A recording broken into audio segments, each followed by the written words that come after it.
जैसा कि आप सभी जानते हैं, इस वीडियो में हम लोग पढ़ने वाले हैं HCF। ठीक है, तो देखो सबसे पहले HCF का फुल फॉर्म क्या होता है। H का मतलब होता है हाईएस्ट, C का मतलब होता है कॉमन और F का मतलब होता है फैक्टर, हाईएस्ट कॉमन फैक्टर। ये है HCF का फुल फॉर्म। अब हम लोग वन बाय वन जो है ये जितने भी क्वेश्चन आपके सामने हैं उनको बनाना शुरू करेंगे। ठीक है, एचसीएफ देखो, एचसीएफ बनाने का दो मेथड है। सबसे पहला मेथड प्राइम फैक्टराइजेशन मेथड है और दूसरा मेथड होता है डिवीज़न मेथड। और जो डिवीज़न मेथड होता है ना, उसमें डिवाइड करके बनाते हैं। तो इस वीडियो में हम लोग देखेंगे प्राइम फैक्टराइजेशन मेथड। तो सबसे पहले आपको मैं थोड़ा सा बेसिक चीज़ें समझाने का प्रयास करूंगा कि एचसीएफ होता क्या है। ठीक है, तो आप थोड़ा सा इसको देखना। इस क्वेश्चन को मैं दूसरे तरीके से बना रहा हूँ। ठीक है, 6 और 12 को सिर्फ और सिर्फ आपको एचसीएफ के बारे में थोड़ा सा डिटेलिंग देने के लिए। तो देखो ये जो 6 है ना, और यहाँ पर कितना है 12, तो मैंने यहाँ पे 6 ले लिया और यहाँ पर ले लिया 12। तो अब आप क्या करो, 6 का जो है ना फैक्टर लिख दो। 6 का क्या लिखना है, फैक्टर। फैक्टर क्या होता है, ये जो दिया गया नंबर 6 है ना, वो जिस जिस टेबल से कट जाए, जिस जिस टेबल में आता है, वो सभी 6 के क्या हो जाएंगे, फैक्टर हो जाएंगे। तो देखो 6 का फैक्टर क्या होगा, 1 होगा, 2 होगा, 3 होगा और क्या होगा 6। 12 के फैक्टर क्या होंगे, 1 होगा, 2 होगा, है ना, 3 होगा, 4 होगा, 6 होगा और 12 होगा, यही होगा ना। अब देखो इन दोनों में देखो कॉमन क्या मिल रहा है, तो आप देखोगे इन दोनों में कॉमन 2 2 कॉमन मिल गया, 3 3 कॉमन मिल गया, 6 6 कॉमन मिल गया।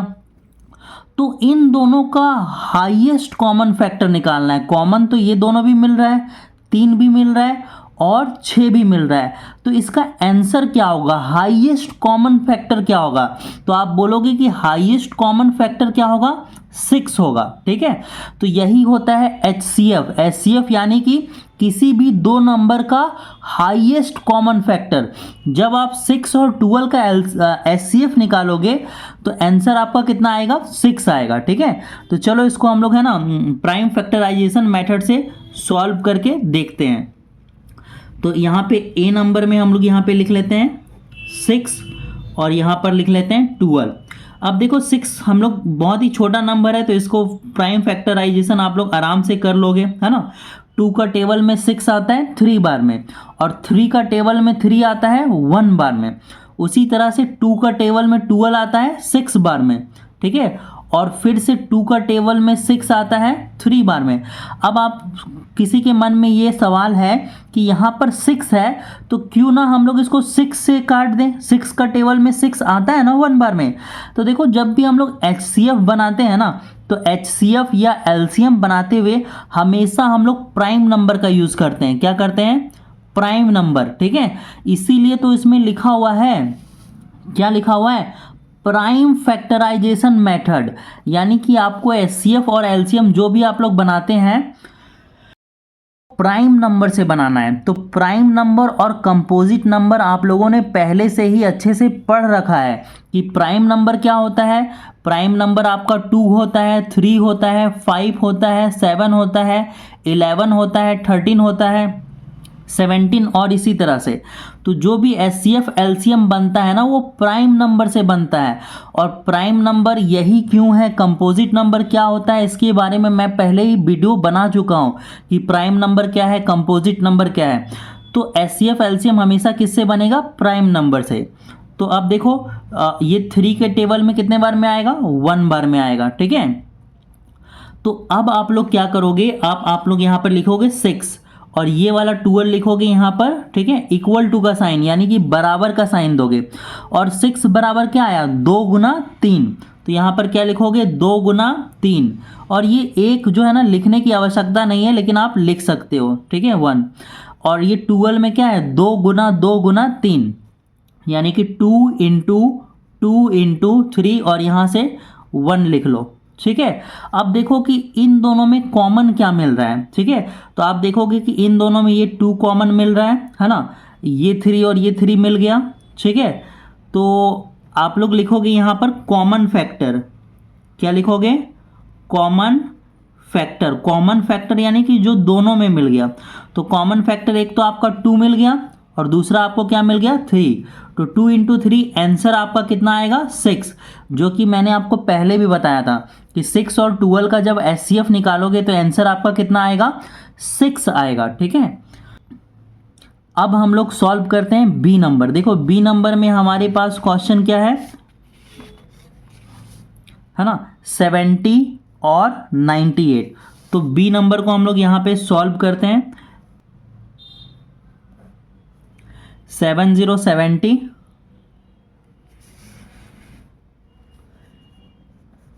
एंड 98। ये 70 यहाँ पे लिख लेते हैं और ये 98।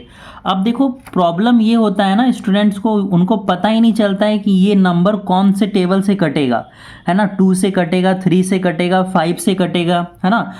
तो सबसे पहले आप लोगों को प्राइम नंबर और कंपोजिट नंबर पता होना चाहिए एचसीएफ एलसीएम बनाने के लिए। और दूसरा आपको डिविजिबिलिटी रूल पता होना चाहिए। डिविजिबिलिटी रूल क्या होता है? डिविजिबिलिटी रूल का मतलब होता है कि कोई भी नंबर, है ना, कौन से टेबल से कटेगा, है ना, नहीं कटेगा, इसके बारे में जानकारी देता है। यदि आपने 2 का डिविजिबिलिटी रूल पढ़ रखा है तो आपको पता होगा कि जिस संख्या के लास्ट में क्या हो, 0 हो, 2 हो, 4 हो, 6 हो, 8 हो, वो संख्याएं 2 से क्या हो जाता है? कट जाता है। ठीक है, तो यहाँ पर ये जो 70 है ना, ये 2 से क्या होगा? डिविजिबल हो जाएगा, कट जाएगा। ठीक है, तो सबसे पहले आपको डिविजिबिलिटी रूल पढ़ना होगा और डिविजिबिलिटी रूल का लिंक जो है मैं आपको डिस्क्रिप्शन में दे दूंगा और कमेंट बॉक्स में भी दे दूंगा। तो आप दोनों में से कहीं पर भी जाकर, है ना, सबसे पहले डिविजिबिलिटी रूल पढ़िएगा, सीखिएगा कि नंबर को हम लोग कैसे काटते हैं, ये भी वहाँ पर बताया गया है। अब देखो 2 का टेबल में 7 नहीं आता है ना। 2 का टेबल में 7 नहीं आता है। 7 से कम कितना आता है? 2 का टेबल में 6 आता है। तो 6 कितने बार में आता है? 2 का टेबल में 6 आता है 3 बार में। तो देखो यहाँ पर 6 लिए ना और है कितना? 7, तो 1 बच गया। उस 1 को 0 के आगे कर दो तो कितना हो जाएगा? 10। तो 2 का टेबल में 10 आता है 5 बार में। अब देखो ये जो 35 है ये 2 से नहीं कटेगा। क्यों नहीं कटेगा? क्योंकि मैंने आपको बताया कि 2 से कौन कौन सा डिवाइड होता है, कौन कौन सा कट जाता है, जिसके लास्ट में क्या हो? 0 हो, 2 हो, 4 हो, 6 हो, 8 हो, वही कटता है। तो अब सवाल ये आता है कि क्या ये 3 से कटेगा या नहीं कटेगा? तो 3 का डिविजिबिलिटी रूल कहता है कि संख्या को जोड़ने पर, जब नंबर को आप जोड़ दोगे तो अगर जोड़ने पे 3 आ जाए, 6 आ जाए, 9 आ जाए, 12 आ जाए, 15 आ जाए, तो वो संख्या 3 से क्या हो जाएगा? डिविजिबल, यानी कट जाएगा। तो इसको जोड़ो, 3 और 5 जोड़ोगे तो कितना होगा? 8। जोड़ने पे 8 आ रहा है, यानी कि ये 3 से नहीं कटेगा। आप जानते हो 5 का डिविजिबिलिटी रूल। 5 का डिविजिबिलिटी रूल ये कहता है कि अगर किसी संख्या के लास्ट में 0 हो, 5 हो, तो वो संख्या 5 से कट जाएगा। तो 5 का टेबल में 35 आता है 7 बार में। ठीक है, और ये 7 का टेबल में 7 आएगा 1 बार में। उसी तरह से देखो ये 2 का टेबल से कटेगा क्योंकि लास्ट में 8 है ना। अब बताओ 2 का टेबल में 9 आता है क्या? 2 का टेबल में 9 नहीं आता है। 9 से कम कितना आता है? 8। और 2 का टेबल में 8 आता है कितने बार में? 4 बार में आता है। और यहाँ पर 8 आता है लेकिन इस जगह पर क्वेश्चन में 9 है, तो 1 बच गया ना। उस 1 को 8 के आगे ले जाओ तो कितना हो जाएगा? 18। तो 2 का टेबल में 18 आएगा 9 बार में। क्या ये अब 2 से कटेगा? नहीं कटेगा, क्योंकि लास्ट में ना 0 है, ना 2 है, ना 4 है, ना 6 है, ना ही 8 है ना। 2 से हम लोग उसी को काटते हैं जिसके लास्ट में 2, 4, 6, 8 हो। ठीक है, तो देखो ये 2 से तो नहीं कटेगा। 3 से कटेगा क्या? 3 से काटने के लिए क्या करते हैं? जोड़ते हैं संख्या को। इसको जोड़ेंगे तो जोड़ो, देखो 4 में 9 जोड़ोगे तो आएगा 13। और जोड़ने पे कितना आना चाहिए? 3, 6, 9, 12, 15, 18, तभी वो 3 से कटता है। ठीक है, तो ये सीधा 7 से कटेगा। 7 का टेबल में 49 आएगा 7 बार में, फिर ये 7 का टेबल में 1 बार में।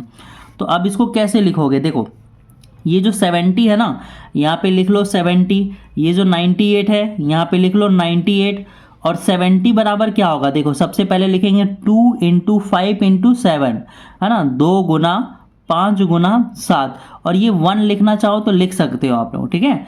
फिर यहाँ पे 2 गुना 7 गुना 7, तो 2 गुना 7 गुना 7 गुना 1।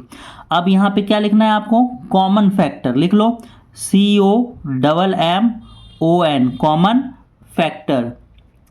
तो देखो ये 2 और ये 2 मिल गया, यहाँ से ये 7 और ये 7 मिल गया, और कुछ मिल रहा है क्या, नहीं मिल रहा है, 1 लिखने का कोई फ़ायदा नहीं है, ठीक है। तो यहाँ पे क्या मिल रहा है, 2 इंटू 7, तो आंसर क्या होगा 14, 2 7 जा 14, तो ये हमारा क्या आ गया आंसर। तो अब हम लोग सी नंबर बनाते हैं। तो सी नंबर के क्वेश्चन में है 176, तो देखो ये 2 से डिविजिबल हो जाएगा, कट जाएगा। क्यों कट जाएगा, क्योंकि इसके लास्ट में 6 है, ठीक है। अब 2 का टेबल में 17 नहीं आता है, 17 नहीं आता है, 17 से कम कितना आता है बताओ, 16। 16 कितने बार में आता है, 2 का टेबल में 16 आता है 8 बार में, और 2 का टेबल में 16 आता है, लेकिन है यहाँ पर कितना 17 है, तो 1 बच जाएगा। तो 1 को क्या करेंगे 6 के आगे ले जाएंगे, 16 हो जाएगा। 2 का टेबल में 16 आएगा 8 बार में, फिर ये 2 से कट जाएगा, 2 का टेबल में 8 आएगा 4 बार में, 2 का टेबल में 8 आएगा 4 बार में, फिर ये 2 से कट जाएगा, 2 का टेबल में 4 आएगा 2 बार में, 2 का टेबल में 4 आएगा 2 बार में, फिर ये 2 से कट जाएगा, 2 का टेबल में 2 आएगा 1 बार में, 2 का टेबल में 2 आएगा 1 बार में, फिर ये 11 से कट जाएगा, 11 का टेबल में 11 आएगा 1 बार में। अब फिर से ये कौन से टेबल से कटेगा, ये 2 के टेबल से कट जाएगा। देखो 2 का टेबल में 96, सॉरी 9 नहीं आता है, 2 का टेबल में 9 नहीं आता है, 9 से कम कितना आएगा 8 आएगा। 8 कितने बार में आता है 2 का टेबल में, 8 आता है 4 बार में, और 2 का टेबल में 8 आता है, लेकिन यहाँ पर है कितना 9, तो 1 बच गया ना, तो उस 1 को ले जाओ 6 के आगे, बन जाएगा 16। 2 का टेबल में 16 आता है 8 बार में, ठीक है। अब ये 2 का टेबल में 4 आएगा 2 बार में, 2 का टेबल में 8 आएगा 4 बार में, 2 का टेबल में 2 आएगा 1 बार में, 2 का टेबल में 4 आएगा 2 बार में, 2 का टेबल में 12 आएगा 6 बार में, 2 का टेबल में 6 आएगा 3 बार में, 3 का टेबल में 3 आएगा 1 बार में, ठीक है। अब देखो अब यहाँ पे क्या करेंगे, हम लोग लिख लेंगे 176, और यहाँ पर क्या लिख लेंगे 96। अब 176 इक्वल टू क्या है, 2 इंटू 2 इंटू 2 इंटू 2, जो 2 है ना वो कितने टाइम्स है, 1 2 3 4 टाइम्स है, तो 2 को लिख लेंगे 4 टाइम्स, ठीक है। और 1 टाइम्स 11 है, एक बार क्या है 11, ठीक है। अब 96 क्या है, देखो तो इसमें 2 कितने टाइम्स है, 1 2 3 4 5 टाइम्स है, तो 2 को 5 टाइम्स लिख लो, 1 2 3 4 5, और क्या बच गया 3 बच गया, 3 को लिख लो। अब क्या लिखोगे, कॉमन फैक्टर, क्या लिखोगे कॉमन फैक्टर। अब देखो ये 2 और ये 2 मिल जाएगा, ये 2 और ये 2 मिल जाएगा, ये 2 मिल जाएगा, ये 2 मिल जाएगा, ठीक है। तो 1 2 3 4 है ना, तो क्या मिल गया 2 इंटू 2 इंटू 2 इंटू 2 मिल गया, ठीक है। मल्टीप्लाई करो, 2 2 जा 4, 4 2 जा 8, 8 2 जा 16, तो इसका आंसर कितना आएगा 16 आएगा, ठीक है। तो इस तरह से सी नंबर कंप्लीट हो गया। अब हम लोग डी नंबर बनाएंगे।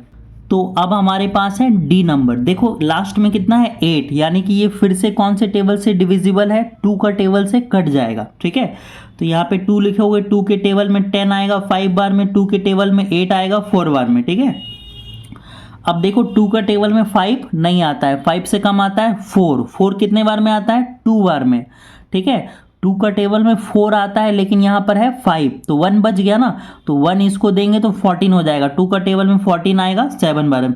क्या ये 2 का टेबल से कटेगा, नहीं कटेगा। क्यों नहीं कटेगा, क्योंकि 2 के टेबल से वही नंबर कटता है जिसके लास्ट में क्या हो, 0 हो, 2 हो, 4 हो, 6 हो, 8 हो, लेकिन यहाँ पर कितना है 7 है, 7 है, तो ये 2 का टेबल से नहीं कटेगा। क्या ये 3 का टेबल से कटेगा, बिल्कुल कटेगा, क्योंकि इसको जोड़ने पे 9 आएगा। देखो जोड़ो, 2 में 7 जोड़ोगे कितना आएगा 9, यानी कि 9।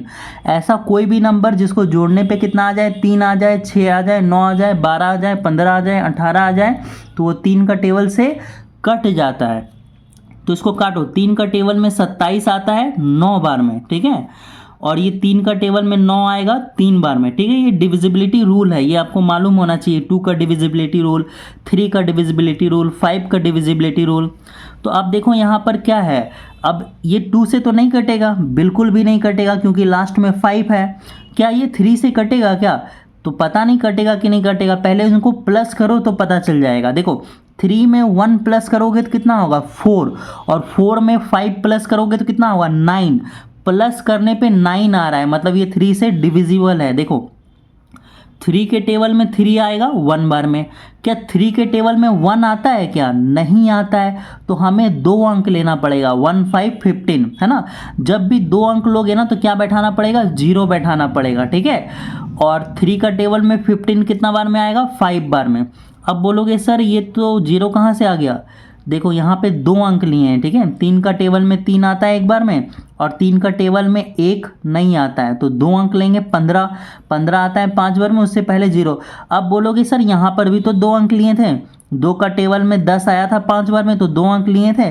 तो देखो शुरुआत में 0 नहीं लगता है, जब आप शुरू में ही फर्स्ट में ही 2 अंक लेते हो। 2 का टेबल में 10 आया था 5 बार में, है ना, तो 0 नहीं लगाते। लेकिन अगर इसको छोड़कर, है ना, शुरुआत को छोड़कर पीछे जब भी 2 अंक लोगे तो 0 लगाना पड़ता है, ठीक है। अब देखो क्या अब ये 3 से कटेगा? पता नहीं, जोड़ के देखो तो 1 में 0 प्लस करेंगे तो 1 होगा, है ना। फिर 1 में 5 प्लस करेंगे तो 6 होगा, है ना। तो जोड़ने पे 6 आ रहा है, मतलब ये 3 से डिविजिबल होगा। काटो 3 से इसको। 3 का टेबल में 10, है ना, 10 तो नहीं आता है, 10 से कम आता है 9। 9 कितने बार में आएगा? 3 बार में। 1 बचा ना, 3 का टेबल में कितना आया? 9 आया, है ना, 3 बार में, तो 1 बचा, 1 को इसको दे दो, 15 हो गया। 3 का टेबल में 15 आएगा 5 बार में। अब ये नहीं बोलना कि सर यहाँ पे 1 बचा, 1 इसको दिए तो 2 अंक हो गया, 15 2 अंक लिए तो यहाँ 0 बैठाइए, ऐसा नहीं होगा। जब इसको हम लोग ट्रांसफ़र करेंगे, इसको जब 1 देंगे तो 15 हुआ, तो उस समय वो, है ना, 2 अंक वहाँ पे 0 नहीं बैठेगा, ठीक है। उस सिचुएशन में 0 नहीं बैठेगा, 0 इस सिचुएशन में बैठेगा, है ना, जब 2 अंक दिया हो 1 5 15, ठीक है। अब देखो, अब इसको जोड़ो तो क्या ये 3 से कटेगा? 3 में 5 जोड़ोगे तो 8 होगा। क्या 3 का टेबल से कटेगा? नहीं कटेगा, क्योंकि जोड़ने पे कितना आना चाहिए आपको पता है। तो देखो अब 3 से भी नहीं कटेगा, तो किससे काटना पड़ेगा? 5 से। आपको 5 का डिविजिबिलिटी रूल मालूम है कि जिसके भी लास्ट में क्या हो 0 और 5, तो वो 5 के टेबल से कट जाता है। तो इसको काटो। 5 का टेबल में 35 आता है 7 बार में, फिर 7 का टेबल में 7 आता है 1 बार में, ठीक है। अब आप क्या करोगे, यहाँ पे लिखोगे 108 100, और यहाँ पर लिखोगे 315 और इक्वल टू का साइन दोगे, है ना। अब क्या है देखो, तो 2 जो है वो 2 टाइम्स है, और 3 जो है 3 टाइम्स है ना। 2 2 बार है और 3 3 बार है। तो लिखो इसको, क्या लिखोगे? 2 इंटू 2, 3 इंटू 3 इंटू 3। क्या आपको दिख रहा है? 315 में देखो 3 कितने टाइम्स है? 2 टाइम्स है, तो 3 को लिखो 2 टाइम्स। 5 1 टाइम्स है, और 7 भी 1 टाइम्स है, ठीक है। अब देखो यहाँ पे क्या लिखोगे? Common factor, common factor. अब क्या क्या मिल गया, आप देख पा रहे हो क्या क्या मिल गया? देखो इसमें 2 है, तो इसमें 2 कहीं पर भी नहीं है, तो यहाँ से ये 3 और ये 3 मिल गया, और यहाँ से ये 3 और ये 3 मिल गया। अब बहुत सारे बच्चे पूछते हैं कि सर यहाँ से यहाँ मिला सकते हैं क्या तिरछा तिरछी? तो बिल्कुल मिला सकते हैं, बस दोनों में वो चीज़ें होनी चाहिए।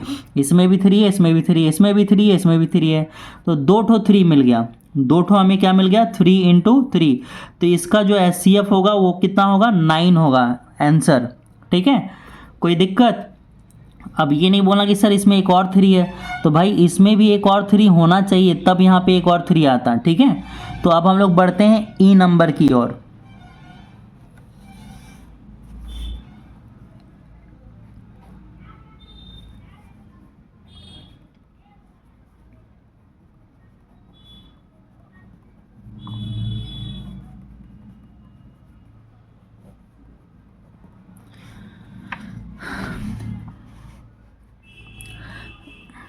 तो अब हम लोगों के पास है ई नंबर, ठीक है। अब देखो ई नंबर में हमें दिया हुआ है 105, क्या ये 2 से कटेगा? क्या नहीं कटेगा, है ना। आपको रीज़न पता है कि लास्ट में, है ना, इवन नंबर होना चाहिए, है ना, लेकिन यहाँ पर इवन नंबर नहीं है, 2 से नहीं कटेगा।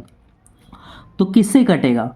संख्या को जोड़ो, 1 में 0 जोड़ोगे तो 1 होगा, 1 में 5 जोड़ोगे तो 6 होगा, है ना। जोड़ने पे 6 आ रहा है, यानी कि ये किससे कट जाएगा? 3 से कट जाएगा, है ना। तो काटो, 3 का टेबल में 10 नहीं आता, 10 से कम आता है 9। तो 9 कितने बार में आता है 3 का टेबल में? 3 का टेबल में 9 आता है 3 बार में, और 9 आता है, लेकिन यहाँ दिया हुआ है 10, तो 1 बच गया ना। तो 1 को किसको दे दोगे? 5 के आगे ले जाओगे। तो 3 का टेबल में 15 कितने बार में आता है? 5 बार में। फिर ये आएगा 5 के टेबल में 35, 7 बार में। फिर ये 7 का टेबल में 7, है ना। सभी जो है ना प्राइम नंबर का इस्तेमाल करना है आपको बनाते हुए। फिर ये देखो 2 के टेबल से कट जाएगा, ये 1 बार में आएगा, 8 आएगा 4 बार में, और 2 का टेबल में 0 आएगा 0 बार में। 0 में भी बच्चे कंफ्यूज होते हैं कि सर 0 का क्या करें, 2 का टेबल में 0 तो आता नहीं है। अरे भाई आता है, 2 का टेबल में 0 आएगा 0 बार में। अगर 5 का टेबल में यहाँ 0 हो तो 5 का भी टेबल में 0 आता है 0 बार में, ठीक है। 0 हमेशा उतार देना, ठीक है, जब लास्ट में हो तब उतार देना, ठीक है। बीच वाला 0 नहीं उतरता है, वो देखना पड़ता है सिचुएशन के अकॉर्डिंग, ठीक है। लास्ट में ऐसे 0 हो तो उतार देना। अब देखो 2 का टेबल में 14 आता है 7 बार में, 2 का टेबल में 0 आता है 0 बार में, उतार दो। फिर 2 के टेबल में 7 नहीं आता है, 7 से कम 6 आता है, 6 कितने बार में आता है? 3 बार में। अब देखो 6 आता है ना, और यहाँ पर है 7, तो 1 बच गया, 1 इसको दे दो, 10 हो जाएगा। 2 का टेबल में 10 आएगा 5 बार में, और ये 5 के टेबल में 35 आएगा 7 बार में, और ये 7 के टेबल में 7 आएगा 1 बार में। अब इसको यहाँ पे लिखते हैं हम लोग, क्या लिखोगे? जय माता दी 105, और यहाँ पे कितना है 280। देखो 105 को क्या लिखोगे? 3 इंटू 5 इंटू 7, है ना। तो 3 इंटू 5 इंटू 7, और इसको क्या लिखोगे, है ना। 2 कितने टाइम्स है चेक करो, 1 2 3 टाइम्स, है ना। तो लिखो 2 इंटू 2 इंटू 2, है ना। और ये 5 1 टाइम्स है, यहाँ पे 5 लिखो, 7 है 7 लिखो। अब देखो इनमें क्या मिला, इसमें 3 है तो इसमें 3 नहीं है, इसमें 5 है तो इसमें 5 है, 5 5 मिल गया, तो 5 5 मिला दो। उसके बाद ये 7 और ये 7 मिल गया, तो आप क्या लिखोगे? Common factor, common factor. तो क्या हुआ 5 इंटू 7, और आंसर कितना आएगा 35। कोई दिक्कत दिख रहा है आपको? अब हम लोग बढ़ते हैं एफ नंबर में। तो देखो एफ नंबर में है 175 और 225। तो इनको देखो 2 से तो ये कटेगा नहीं, है ना, क्योंकि लास्ट में ना 0 है, ना 2 है, ना 4 है, ना ही 6 है, और ना ही 8 है, तो 2 से नहीं कटेगा।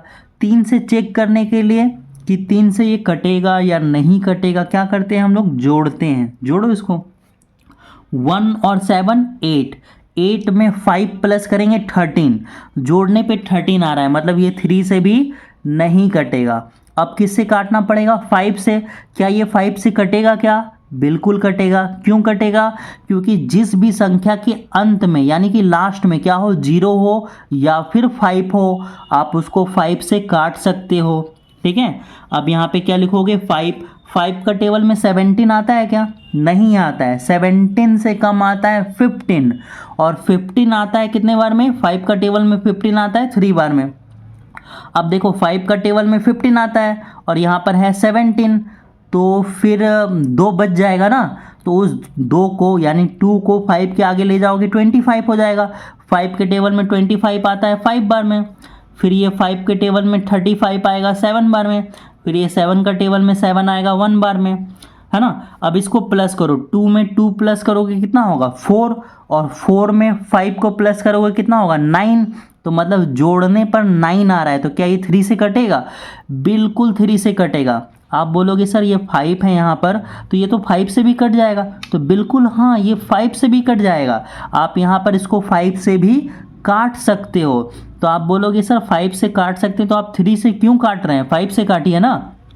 देखो अगर मैं 5 से काट सकता हूँ, लेकिन अगर मैं यहाँ पे 5 से काट दूँ ना, तो नीचे में मुझे 3 से काटना ही पड़ेगा, है ना। 3 का टेबल यूज़ करना ही पड़ेगा, 3 नीचे आएगा ही। ऐसा मत सोचना कि 5 से यहाँ पे काट दिए तो 3 आएगा ही नहीं यहाँ पे, ठीक है, वो आएगा ही। चाहे 5, चलो बनाते हैं यहाँ पे, ठीक है, आपको डिफरेंस समझ में आ जाएगा। हमेशा क्या करना ना कि छोटा नंबर से अगर कट रहा है ना तो छोटा नंबर से काटना है ना, कोशिश करना, ठीक है, छोटा नंबर से काटना, बड़े नंबर पे मत जाना, ठीक है, ये मेरा एडवाइस है आपको। मैं जितना भी ट्यूशन पढ़ाता हूँ बच्चों को देखता हूँ कि जो बड़े नंबर से अगर कट रहा है फटाक से बड़े नंबर से काट देते हैं, है ना, तो सही ही बनता है, आंसर सही आता है, मेथड सही होता है, लेकिन है ना कोशिश करना कि अगर छोटे नंबर से कट रहा है तो छोटे नंबर से काटो, है ना, वो ज़्यादा ज़रूरी है। देखो 3 का टेबल में 22 नहीं आता है, 22 से कम कितना आता है, 21 आता है। 21 कितने बार में आता है, 7 बार में, और 21 आता है तो 1 बचेगा ना, 22 है तो 1 बचेगा, तो 1 इसको देंगे तो 15 होगा। 3 का टेबल में 15 आएगा 5 बार में, फिर इसको प्लस करो, 5 और 7 कितना होगा, 12, यानी कि फिर से जोड़ने पे 12 आ रहा है, यानी 3 से ये कट जाएगा। 3 का टेबल में 7 नहीं आता है, 7 से कम आता है 6 आएगा 2 बार में, 1 बचा 15 होगा। अब ये 5 से कटेगा 5 बार में, 5 से कटेगा 1 बार में, ठीक है। अब क्या लिखोगे, आप लिखोगे 175 और यहाँ पर क्या लिखोगे 225। अगर आपके मन में सवाल है कि सर यहाँ पर अगर हम लोग 5 से काटना शुरू करते हैं, है ना, 5 से बनाना शुरू करते हैं, तब भी क्या मेरे पास 3 3 5 5 ही आता है इसको सॉल्व करने पे, तो बिल्कुल हाँ, अगर आप इसको 5 से भी सॉल्व करना शुरू करते तो भी यही चीज़ें आपके पास आता है ना, 5 5 आता शुरुआत में, फिर नीचे 3 3 आता है, ठीक है। सॉल्व करो, देखो क्या है 5 × 5 × 7, तो 5 × 5 × 7, और 25 बराबर क्या है 3 × 3 × 5 × 5। तो क्या क्या मिल गया बताओ, यहाँ पे ये 5 मिला और यहाँ पर ये 5 मिला, यहाँ पे ये 5 मिला और यहाँ पर ये 5 मिला, तो कॉमन फैक्टर क्या होगा, कॉमन फैक्टर होगा 5 × 5, आंसर क्या होगा 25। तो ये छोटे छोटे क्वेश्चन थे एचसीएफ के, और अब अगले वीडियो में मैं थोड़े से बड़े बड़े क्वेश्चन लेके आऊँगा एचसीएफ वाले, ठीक है। तो मिलते हैं अगले वीडियो में।